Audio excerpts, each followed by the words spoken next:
అనుకోకుండా వాయిదా పట్టంతో చిత్రసీమలో చాలా సమీకరణాలు మారబోతున్నాయి. డిసెంబర్ 5న అఖండ రావాలి, కానీ వాయిదా పడింది. డిసెంబర్ 12, 25 ఇలా 2 డేట్లు మంచి ఆప్షన్లు. ఏ డేట్ కి వచ్చినా మిగిలిన సినిమాల షెడ్యూల్స్ మార్చుకోవాల్సి ఉంటుంది. మరీ ముఖ్యంగా 12, 25 తేదీల్లో రాబోతున్న చిన్న, మీడియం రేంజ్ సినిమాలకు ఇదో పెద్ద తలనొప్పి.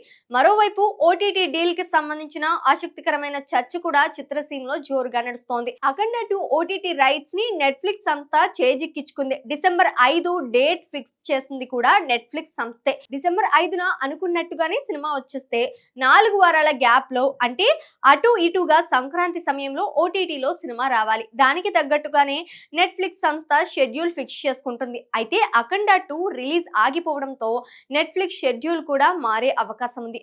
ఓటీటీ సంస్థలు కంటెంట్ విషయంలో చాలా నిక్కచ్చిగా ఉంటాయి. మరీ ముఖ్యంగా నెట్ఫ్లిక్స్ ఈ సంస్థ ఓ డేట్ ఫిక్స్ అయితే ఆ సమయానికి కంటెంట్ ఇయ్యాల్సిందే. అఖండ 2 వాయిదా వల్ల నెట్ఫ్లిక్స్ కూడా ఓటీటీ డేట్ మార్చుకుంటుందా, లేదంటే ముందే అనుకున్నట్టుగా సంక్రాంతికి విడుదల చేస్తుందా అనేది పెద్ద క్వశ్చన్ మార్క్. సహజంగా నెట్ఫ్లిక్స్ తన డేట్ మార్చుకోవడానికి ఇష్టపడదు.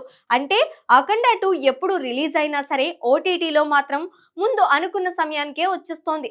ఇది అఖండ 2 థియేట్రికల్ రన్ కి ప్రమాదం. ఒకవేళ డేట్ మార్చాల్సి వస్తే ముందు అనుకున్న మొత్తాన్ని నెట్ఫ్లిక్స్ నిర్మాతలకు చెల్లిస్తుందా, లేదంటే అందులో కోత పెడుతుందా అనేది మరో అనుమానం. ఉదాహరణకు అఖండ 2 ఓటీటీ హక్కుల్ని నెట్ఫ్లిక్స్ 70 కోట్ల రూపాయలకు కొనుగోలు చేస్తుందనుకుంటే రిలీజ్ విషయంలో గందరగోళం వల్ల ఈ మొత్తంలో కొంత తగ్గిస్తానని నిర్మాతల్ని ఇబ్బంది పెట్టే అవకాశం ఉంది. డిసెంబర్ 25న అఖండ 2 రిలీజ్ అయితే ఓటీటీ లెక్కల ప్రకారం 4 వారాల గ్యాప్ లో, అంటే జనవరి నెలాఖరున ఓటీటీలో చూడాలి.